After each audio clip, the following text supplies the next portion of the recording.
दोस्तों, मेरा नाम विमल है और मैं 22 साल का हूं।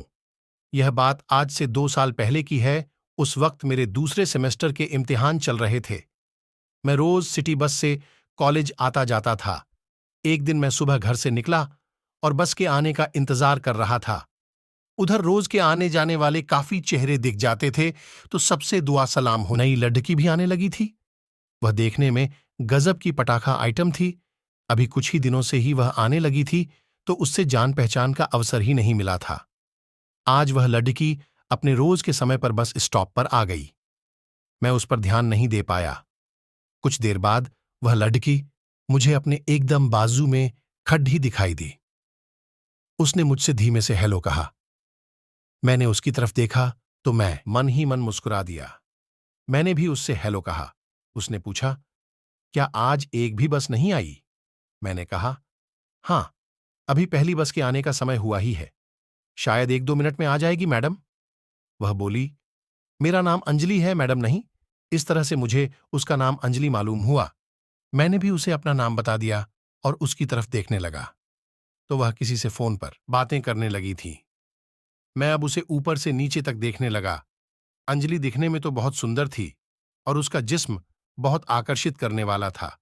उसके तने हुए गुब्बारे किसी मूरत के जैसे थे और उसकी बम भी उसी तरह की किसी पत्थर की मूर्ति की तरह बाहर को निकली हुई थी। मतलब उसकी बम पर चाय का कप भी आराम से रखा जा सकता था।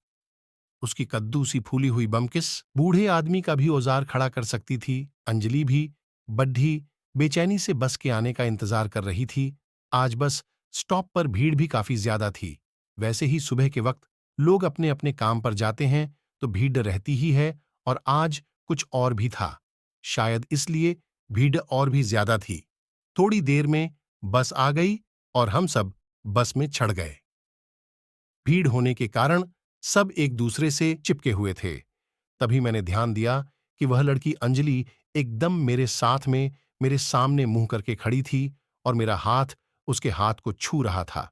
मैंने अपनी नजर हटाई और दूसरी तरफ देखने लगा।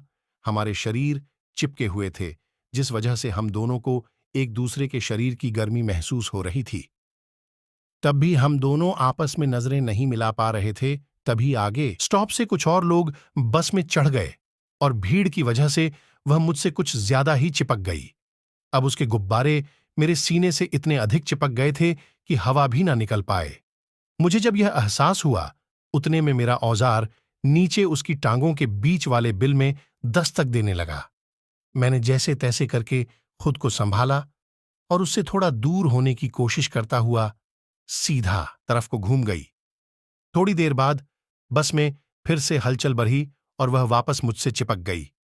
इस बार चूंकि उसने अपने मुंह दूसरी तरफ कर लिया था, तो उसका बम सीधा मेरे औजार पर आकर टिक गई। उसकी बम की दरार में मेरे औजार ने घुसकर जायजा लिया ही था कि मेरे अंदर जैसे ज्वालामुखी फट गया। मेरा औजार एकदम टाइट हो गया और ऐसा लगने लगा कि अब मामला गड्ढबज हो सकता। औजार की सख्ती का शायद उसे भी एहसास हो गया था। मैंने पैंट शर्ट पहना हुआ था, जिस वजह से मेरा औजार सीधा उसकी बम के छेद पर जा रहा था। पर उसने इस बात का कोई विरोध नहीं किया और वह सीधी खड़ी रही। मैं थोड़ी देर तक ऐसे ही रहा। फिर जब उसने कोई विरोध नहीं किया, तो मैंने अपने औजार का उसकी बम में थोड़ा सा और दबाव बना दिया।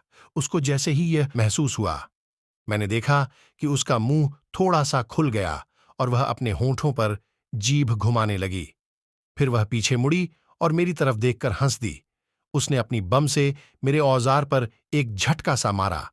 उसकी इस हरकत से मेरी खुशी का तो कोई ठिकाना ही नहीं रहा। मैं अंदर ही अंदर बहुत खुश हो रहा था कि आज तो सुबह सुबह ही मजा मिल गया। फिर मैंने इधर उधर अपना मुंह घुमाया और देखा कि कोई देख तो नहीं रहा है। बस में भीड़ होने के कारण किसी को कुछ दिखाई नहीं दे रहा था। हमारे चारों तरफ लोग खड़े थे। फिर मैंने थोड़ी सी हिम्मत की।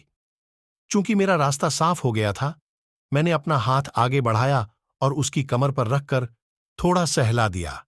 जैसे ही मैंने हाथ रखा, उसने पीछे देखा और फिर से थोड़ा हंसी। साथ ही उसने अपनी बम को औजार पर कुछ और दबा दिया। मैंने औजार को आगे किया तो उसने पीछे मुंह करके नीचे की तरफ इशारा किया। मैं अपना हाथ धीरे से उसकी बम पर लेकर जाने लगा और अपने औजार को आगे की तरफ दबाने लगा। जैसे ही मैं खुद को आगे की तरफ धकेलता, उसका मुंह खुल जाता और वह खुद को पीछे कर देती। इसी तरह से धीरे धीरे मैं उसकी बम दबाने लगा। उसकी बम इतनी मुलायम थी जैसे मैं किसी रुई वाले गद्दे पर हाथ घुमा रहा हूं। उसे भी इसमें बहुत मजा आ रहा था। उस दिन मैं अपनी जिंदगी में पहली बार इतनी मुलायम बम को औजार से छू रहा था। मैं बस यह चाहता था कि ये वक्त यहीं रुक जाए। उसे भी अब मजा आने लगा था। तो यह चलता रहा। फिर थोड़ी देर में मुझे एहसास हुआ कि मेरे औजार पर किसी ने स्पर्श किया। जब मैंने सर नीचे करके देखा तो वह अपने हाथ से मेरे औजार को दबा रही थी। वह मेरे औजार को पकड़कर अपनी बम में घुसाने लगी थी।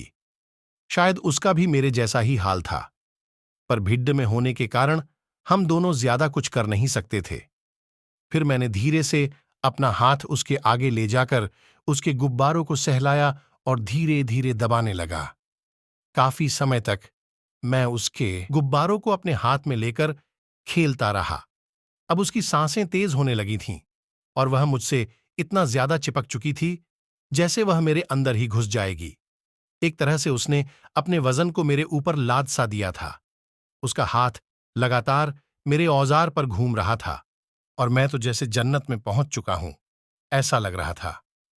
फिर मैंने धीरे से अपना हाथ आगे की तरफ ले जाकर उसकी गुफा पर रख दिया। अब तक उसका पानी निकल चुका था। जिस वक्त उसने औजार को दबाया था, शायद उसी वक्त उसकी गुफा ने पानी छोड़ दा था। अब हम दोनों कॉलेज के करीब पहुंच चुके थे, इसलिए हमने खुद को ठीक किया और सीधे खड़े हो गए। फिर जब हमारा स्टॉप आया तो नीचे उतरकर मैंने उसे अपना मोबाइल पकड़ दिया। वह मेरी तरफ देखने लगी तो मैंने नंबर के लिए कहा। उसने हंसकर अपना नंबर डायल कर दिया और इस तरह से हम दोनों ने एक दूसरे के नंबर ले लिए थे। उसने मुझको बाएं कहा और हम दोनों अपने अपने रास्तों पर निकल गए।